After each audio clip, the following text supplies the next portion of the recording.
കാഫിർ സ്ക്രീൻഷോട്ട് പ്രചരിപ്പിച്ചത് ഭീകരപ്രവർത്തനത്തിന് തുല്യമായ വിദ്വേഷ പ്രചാരണമാണെന്ന് പ്രതിപക്ഷ നേതാവ് വി.ഡി. സതീശൻ. എല്ലാ തെളിവുകളും ഉണ്ടായിട്ടും പോലീസ് ഒന്നും ചെയ്യുന്നില്ല. മുഖ്യമന്ത്രി കൂട്ടുകാരെ സംരക്ഷിക്കുകയാണ്. കേരളത്തിന്റെ മതേതര സ്വഭാവത്തിന് കളങ്കമാണ് ഇതെന്നും നിയമപോരാട്ടം തുടരുമെന്നും വി.ഡി. സതീശൻ പറഞ്ഞു. ഇത് രാജ്യത്തിന്റെ നീതിന്യായ വ്യവസ്ഥയോടുള്ള കൃത്യമായിട്ടുള്ള വെല്ലുവിളിയാണ്. കാരണം ഇതൊരു ഭീകര പ്രവർത്തനത്തിന് സമാനമായൊരു വിദ്വേഷ പ്രവർത്തനമാണ്. സമൂഹത്തിൽ മതപരമായ ഭിന്നിപ്പുണ്ടാക്കി അതിൽ നിന്ന് രാഷ്ട്രീയ മുതലെടുപ്പ് നടത്താൻ വേണ്ടി നടത്തിയ ഹീനമായ ഒരു ശ്രമമാണ്. സത്യത്തിൽ 2 ലഘുലേഖ കയ്യിൽ വെച്ചതിനാണ് UAPA പ്രകാരം 2 കുട്ടികൾക്കെതിരായിട്ട് ഈ ഗവൺമെന്റ് കേസെടുത്തത്. ഗവൺമെന്റിനെതിരായിട്ട് സമരം ചെയ്തതിന്റെ പേരിലാണ് രാഹുൽ മാങ്കുട്ടത്തിലുള്ള വീട്ടിൽ വെളുപ്പാങ്കാലത്ത് അറസ്റ്റ് ചെയ്ത് കുറേ ദിവസം ജയിലിലിട്ടത്. ശബരിനാഥ് മുൻ MLA-ക്കെതിരായിട്ട് കേസെടുത്തത് ഇതിന്റെ പേരിലാണ്. സർക്കാരിനെ വിമർശിച്ചാൽ അവർക്കെതിരായിട്ട് കേസെടുക്കും. കോവിഡ് കാലത്ത് സർക്കാരിന്റെ പ്രവർത്തനങ്ങളെ വിമർശിച്ചതിന് അവർക്കെതിരായിട്ട് കേസെടുത്തു. ദുരിതാശ്വാസ നിധി ഞങ്ങൾ കൊടുക്കില്ല, ഞങ്ങൾ വേറെ പുറത്തെ നേരിട്ട് സഹായിക്കില്ല എന്ന് പറഞ്ഞവർക്കെതിരായിട്ട് കേസെടുത്തു. നാട്ടിൽ ഭിന്നിപ്പുണ്ടാക്കാൻ ശ്രമിക്കുന്നവർക്കെതിരായിട്ട് കേസെടുക്കുന്നില്ല. കേരളത്തിലെ പോലീസിന് അറിയാം ഇത് ആരാണ് ചെയ്തത്, ഏത് വ്യക്തിയാണ് ചെയ്തത്, എവിടെ നിന്നാണ് ഇത് തുടങ്ങിയത്, ഇത് ആരെല്ലാമാണ് ഷെയർ ചെയ്തത്. ഇത് മുഴുവൻ CPM ഹാൻഡിലുകളാണ്. വ്യാജമായി ഒരു യൂത്ത് ലീഗുകാരന്റെ പേരിൽ ഒരു വ്യാജ ഷോട്ടുണ്ടാക്കി അത് CPM നേതാക്കന്മാർ തന്നെ ഇത് പ്രചരിപ്പിച്ചു. അത് ചെയ്ത CPM DYFI നേതാക്കൾ സംരക്ഷിക്കുന്നു. ഈ മുഖ്യമന്ത്രി എവിടെയാണ് കേരളത്തിന്റെ? കുറച്ചു ദിവസമായി കണ്ടിട്ട് ഇതൊന്നും അറിയുന്നില്ലേ? കേരളത്തിലെ മുഖ്യമന്ത്രി, ആഭ്യന്തര വകുപ്പിന്റെ ചുമതലയുള്ള മുഖ്യമന്ത്രി കേരളത്തിൽ വർഗീയ സംഘർഷം വരെ ഉണ്ടാക്കാൻ സാധ്യതയുള്ള വിദ്വേഷ പ്രവർത്തനം നടത്തിയതിന് ഒരു കേസ് പോലും എടുക്കാതെ നിൽക്കുന്നത് ഈ മുഖ്യമന്ത്രി മറുപടി പറയണ്ടേ? മുഖ്യമന്ത്രി മറുപടി പറയണം. മുഖ്യമന്ത്രിയാണ് ഇവരെ മുഴുവൻ സംരക്ഷിക്കുന്നത്. അദ്ദേഹമാണ് ഈ ക്രിമിനലുകൾക്ക് കൊടപിടിച്ചു കൊടുക്കുന്നത്. ഇത് ക്രിമിനൽ ആക്ടിവിറ്റിയാണ്. CPM-ന്റെ ഉന്നതന്മാരായ നേതാക്കളും അവരുടെ കുടുംബവും ഉൾപ്പെട്ട വലിയ ഒരു ഗൂഢാലോചന ഇതിന്റെ പുറകിൽ നടന്നിട്ടുണ്ട്. തെരഞ്ഞെടുപ്പിന്റെ അന്നോ തെരഞ്ഞെടുപ്പിന്റെ തലേദിവസമോ വേണമെങ്കിൽ വർഗീയ സംഘർഷം ഉണ്ടാകാൻ സാധ്യതയുള്ള ഒരു ഷോട്ടാണിത്. കാഫിർ പോസ്റ്റ് എന്ന് പറയുന്നത് ഇത് കേരളത്തിന് അപമാനകരമായ ഒരു സംഭവമാണ്. കേരളത്തിന്റെ ഒരു മതേതര ബോധ്യത്തിന് കളങ്കം ചാർത്തിയ ഒരു സംഭവമാണ്. എന്നിട്ടും ഗവൺമെന്റും മുഖ്യമന്ത്രി പരസ്യമായിട്ടാണ് ഇവരെ സംരക്ഷിക്കുന്നത്. അറിഞ്ഞിട്ട് പോലുമില്ലെന്ന് പറയണം. പോലീസ് ഹൈക്കോടതിയിൽ കൊടുത്തതിന് ആ ഉദ്യോഗസ്ഥനാണ് ട്രാൻസ്ഫർ ചെയ്തത്.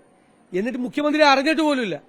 ബാക്കി നാട്ടിൽ എല്ലാവരും അറിഞ്ഞു. ആഭ്യന്തര വകുപ്പിന്റെ ചുമതലയുള്ള മുഖ്യമന്ത്രി പത്രത്തിൽ വായിച്ചിട്ടാണ് പോലീസ്, അദ്ദേഹത്തിന്റെ കീഴിലുള്ള പോലീസ് ഹൈക്കോടതിയിൽ അഫിഡവിറ്റ് കൊടുത്തറിഞ്ഞു. അല്ലാത്ത കാര്യമൊക്കെ മുഖ്യമന്ത്രിയും മുഖ്യമന്ത്രിയുടെ ഓഫീസിലുള്ള ഉപജാപക സംഘവും അറിയുന്നുണ്ടല്ലോ. ആ ഉപജാപക സംഘം ഞങ്ങൾ നിരന്തരമായി പറയുന്നത് അവരാണ് ഇത്തരം ക്രിമിനലുകളെ മുഴുവൻ സംരക്ഷിക്കുന്നത്. ഇത് ഉന്നത തലത്തിൽ നടത്തിയ ഒരു ഗൂഢാലോചനയാണ്. ഇത് മലബാറിൽ മാത്രമല്ല മധ്യ തിരുവിതാംകൂറിലൊക്കെ ഇത് ചെയ്യാറുണ്ട്. ഇനിയിപ്പോൾ നമ്മൾ സൂക്ഷ്മതയോടുകൂടി ഞങ്ങൾ സൂക്ഷിച്ചു നോക്കിയിരിക്കുകയാണ് ഇത് ചെയ്യാൻ വേണ്ടിയിട്ട്. ഞാൻ പറഞ്ഞല്ലോ, സംഘപരിവാർ വിദ്വേഷ പ്രവർത്തനത്തിൽ ഗവേഷണം നടത്തുന്ന ആളുകളാണ്. അവർ പോലും നാണിച്ച് ഇവരുടെ മുമ്പിൽ തലതാഴ്ത്തി നിൽക്കുന്ന രീതിയിലുള്ള വിദ്വേഷ പ്രചരണമാണ് ഇവർ നടത്തിയിരിക്കുന്നത്. അവരെ സംരക്ഷിക്കാൻ ശ്രമിച്ചാൽ ഏതറ്റം വരെ നിയമപരമായി ഞങ്ങൾ നേരിടും. ഞങ്ങൾ നിയമപരമായി നേരിട്ടുകൊണ്ടാണല്ലോ ഇപ്പൊ ഇത്രയും കാര്യങ്ങൾ പുറത്തു വന്നത്. ഇല്ലെങ്കിൽ ഇവർ പാർട്ടി ചേർത്ത് നിർത്തുമല്ലോ. ഞങ്ങൾ നിയമപരമായി പോരാടിയുണ്ട്. ആ പോരാട്ടം തുടരും. ഏതറ്റം വരെ സുപ്രീം കോടതിയിൽ വരെ പോകേണ്ടി വന്നാലും ചെയ്യും. ഇപ്പൊ UAPA ഒന്നുമില്ല. ഈ വിദ്വേഷ പ്രവർത്തനം നടത്തിയവർക്കെതിരായിട്ട് ഒരു UAPA ഇല്ല, ഒന്നുമില്ല. DYFIയുടെ ബ്ലോക്ക് പ്രസിഡന്റാണ്. ആർക്കാണ് അറിയാൻ പാടില്ലാത്തത്? പോലീസിന് അറിയാമല്ലോ. പോലീസ് പറയാം. അയാളോട് ചോദിച്ചപ്പോൾ അയാൾ പറഞ്ഞില്ല. പോലീസ് ചോദ്യം ചെയ്യണം. ഇത് ഷെയർ ചെയ്ത ആളുകളെയും ഇത് ഇട്ടിരിക്കുന്ന ആളുകളെയും ഇതിന്റെ കണ്ടന്റ് കൊടുത്ത ആളുകളെയും പോലീസ് ചോദ്യം ചെയ്താൽ കൃത്യമായിട്ട് കിട്ടും. പോലീസ് ചോദ്യം ചെയ്യാൻ പോലീസിന്റെ 2 കൈ 2 കാല് കെട്ടിയിട്ടിരിക്കുക. പിന്നെ എങ്ങനെ ചോദ്യം ചെയ്യണത്? ആരാണെന്ന് എല്ലാവർക്കും അറിയാം. എവിടെ നിന്നാണ് തുടങ്ങിയതെന്നറിയാം. ഈ പറയുന്ന DYFI ബ്ലോക്ക് പ്രസിഡന്റിനെ ചോദ്യം ചെയ്താൽ എവിടെ നിന്നാണ് തുടങ്ങിയത്, ഏത് ഗൂഢാലോചനയുടെ ഭാഗമായിട്ടാണ് ഇട്ടത്, ആരാണ് ഈ കണ്ടന്റ് തയ്യാറാക്കിയതെന്നൊക്കെ കൃത്യമായി വ്യക്തമാവും. അവിടെ എത്തിയപ്പോൾ അയാൾ ചോദിച്ചപ്പോൾ അയാൾ പറയുന്നില്ല എന്നാണ് പോലീസ് ഹൈക്കോടതി പറഞ്ഞത്. അയാളോട് ചോദിച്ചു, അപ്പൊ അയാൾ പറയുന്നില്ല ഇത് എവിടെ നിന്നാണ് കിട്ടിയതെന്ന്. ഇതാണ് പറയുന്നത്. നാണമുണ്ട് ഇവർക്ക്, നാണം.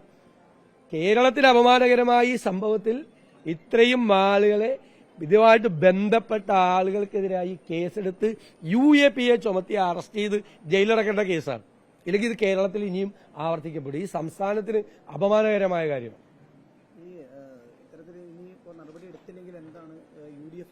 ഞങ്ങൾ നിയമപരമായി നേരിടും.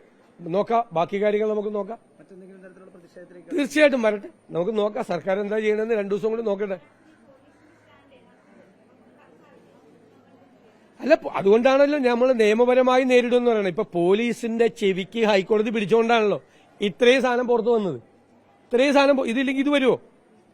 ഇല്ലെങ്കിൽ ആ പാവം ചെറുപ്പക്കാരന്റെ തലയിൽ ഒരു കേസും കെട്ടിവെച്ച്, ആ യൂത്ത് ലീഗ് കാസിമിന്റെ തലയിൽ ഒരു കേസും കെട്ടിവെച്ച് നിരപരാധിയായ അവൻ ജയിലിൽ പോവുകയും ലീഗിന്റെയും കോൺഗ്രസിന്റെയും തലയിൽ കെട്ടിവെച്ച് ഇവർ വീണ്ടും മതേതര പ്രചരണം, കാപട്യ പ്രചരണം നടത്തുകയും ചെയ്തതിന് ഞങ്ങൾ നിയമപരമായി അത് തുടങ്ങിയാണല്ലോ. നിയമപരമായ പോരാട്ടം തുടരും.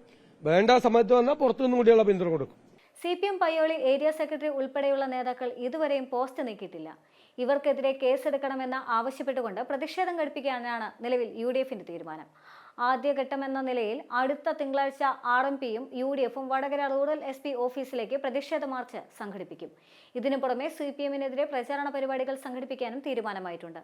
യൂത്ത് ലീഗും ഈ വിഷയത്തിൽ സമരമുഖത്ത് തന്നെയാണ്.